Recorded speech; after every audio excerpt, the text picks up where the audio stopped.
Welcome to Aaha recipe சேனலுங்க. இப்போ நம்ம இன்றைக்கி பார்க்க போகிறது வந்து ஃபிஷ் பிரியாணிங்க. ஃபிஷ் பிரியாணி கொடுவா மீனில் வந்து ஒரு 400 கிராம் அரிசியில் ஒரு அரை கிலோ கொடுவா மீனில் நம்ம வந்து ஃபிஷ் பிரியாணி பண்ண போகிறோம். அதுக்கு வந்து நான் முதல்ல ஃபிஷ் வாங்கி கட் பண்ணி வச்சுட்டு அதில் வந்து இஞ்சி பூண்டு பேஸ்ட்டு, தயிர், அப்புறம் வந்து இஞ்சி பூண்டு பேஸ்ட்டு, தயிர், தென் வந்து மிளகாத்தூள், அப்புறம் வந்து சக்தியில் வந்து மீன் பொரிக்கிற மசாலா இருக்கும், அதில் 2 ஸ்பூனு, கொஞ்சம் ஒரு மூடி லெமனு, அப்புறம் ஒரு எக்கு நல்லா அடிச்சுட்டு அந்த எக்கு, அப்புறம் கார்ன்ஃப்ளவர், இது எல்லாத்தையும் போட்டு நல்லா பேட்டர் பண்ணி ஒரு 1 ஹவர் ஊற வச்சிட்டோம். அப்புறம் வந்து வெங்காயம் தாளிக்கிறதுக்கு வெங்காயம், பச்சை மிளகா, தக்காளி, அப்புறம் இஞ்சி பூண்டு பேஸ்ட்டு, அப்புறம் வந்து கொஞ்சம் ஒரு 30 ml கோகோனட் மில்க்கு ப்ளஸ் அதிலே வந்து கேஷ்யூ முந்திரி பருப்பு போட்டு அரைச்சி வச்சுருக்கோம். அப்புறம் வந்து டொமேட்டோ சாஸு. மசாலா வந்து மீன் அந்த கிரேவிக்குள்ள மசாலா பார்த்திங்கன்னா சக்தியில் வந்து மீன் கறி மசாலான்னு ஒன்று இருக்கும். அந்த கறி மசாலா, மிளகாத்தூள், கொஞ்சம் கரம் மசாலா, அப்புறம் வந்து மல்லித்தூள், இதெல்லாம் எடுத்து வச்சுருக்கோம். அப்புறம் தயிர்.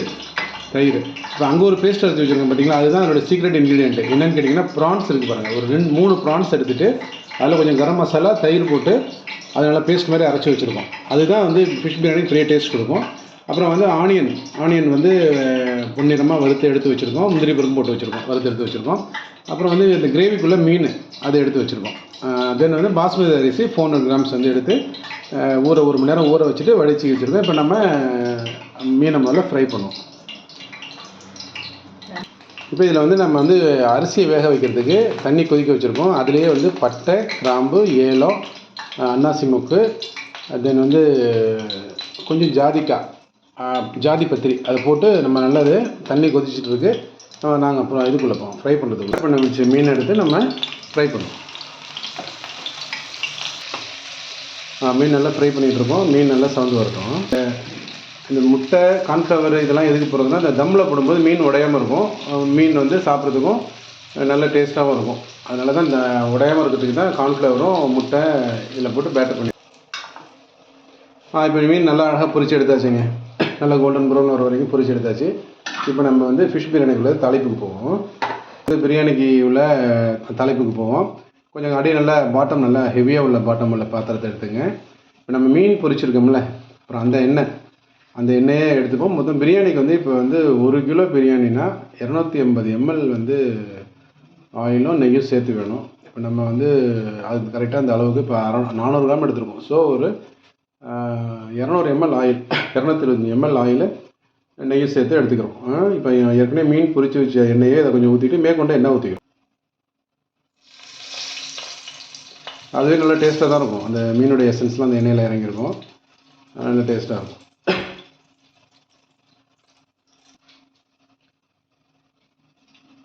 ஓரளவுக்கு தேவையான அளவுக்கு கரெக்டாக அளவு பார்த்திங்கன்னா 200 ml எண்ணெய், அதில் ஒரு 50 ml நெய் வந்து கடைசியாக ஊற்றிக்கலாம். ஓகேங்களா? இப்போ கொஞ்சம் 2 பட்டை, கிராம்பு, ஏலம் அது மூணையும் போட்டுலாம் எண்ணெய் சூடாகிடுச்சு. அதில் போட்டு தாளிக்கிறோம்.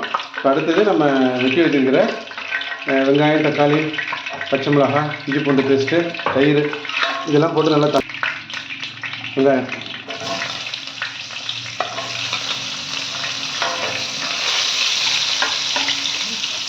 வெங்காயம், தக்காளி, பச்சை மிளகாய், ஒரு 4-5 பச்சை மிளகாய்.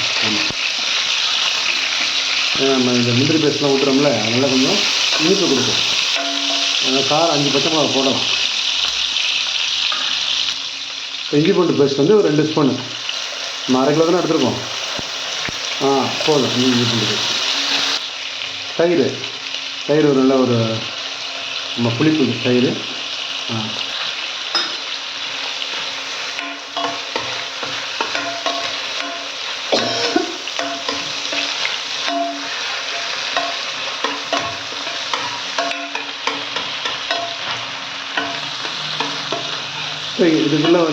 இதுக்குள்ளே மசாலா நான் சொன்னேன்ல, சக்தியில் வந்து கறி மசாலா, அப்புறம் கறி மசாலா, மீன் கறி மசாலா, கொஞ்சம் மிளகாத்தூள், கொஞ்சம் மல்லித்தூள் எல்லாம் கொஞ்சம் மீன்ஸ் வந்து எப்படின்னா நம்ம எடுத்துருக்கிறது 1/2 கிலோ தானே. ஒவ்வொரு டீஸ்பூன் எடுத்திங்கன்னா போதும். தேவையான அளவுக்கு உப்பு போட்டு கொஞ்சம் தண்ணி ஊற்றி நல்லா கொதிக்கும். உப்பு போட்டாச்சு, ஒரு 2 ஸ்பூன் உப்பு போட்டாச்சு.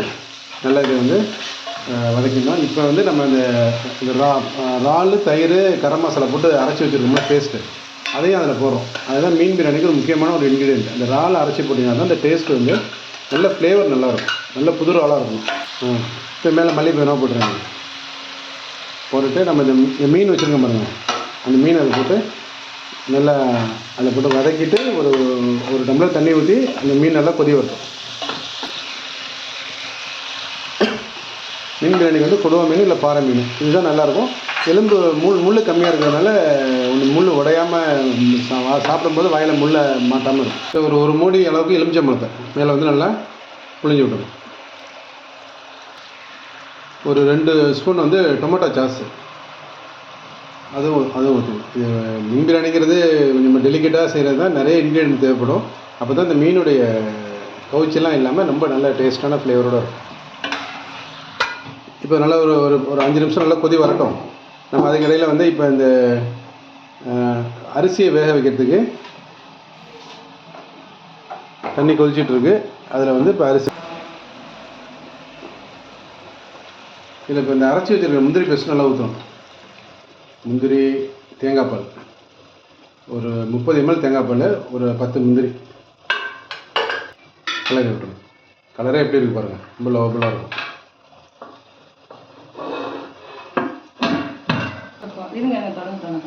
இது இப்போ இதில் போடு, அப்படியே போடு. இப்போ நம்ம இந்த ஊற வச்சுருக்க அரிசியை வந்து இந்த கொதிச்சுட்டு இருக்க தண்ணியில் போடுறோம். இந்த கலர் வந்து என்ன காரணம் அப்படின்னா, பட்டை, கிராம்பு, அன்னாசி மூக்கு இதெல்லாம் வந்து போட்டதுனால அந்த கலர் வந்துருக்கும். அந்த ஃப்ளேவர்ஸ் பூரா அந்த ரைஸில் ஏறிடும். இதில் தேவையான அளவுக்கு உப்பு போட்டிங்களா?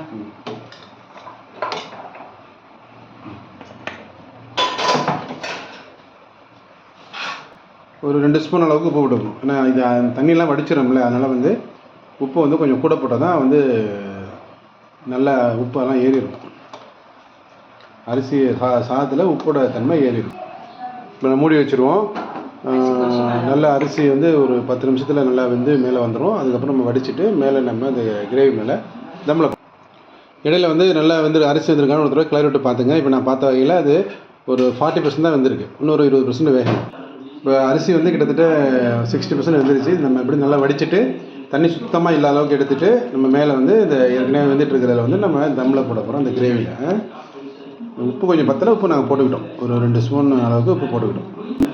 அப்படியே பரவலாக அப்படியே எல்லா இடத்துலையும் விசிறின மாதிரி போடணும். போடும்.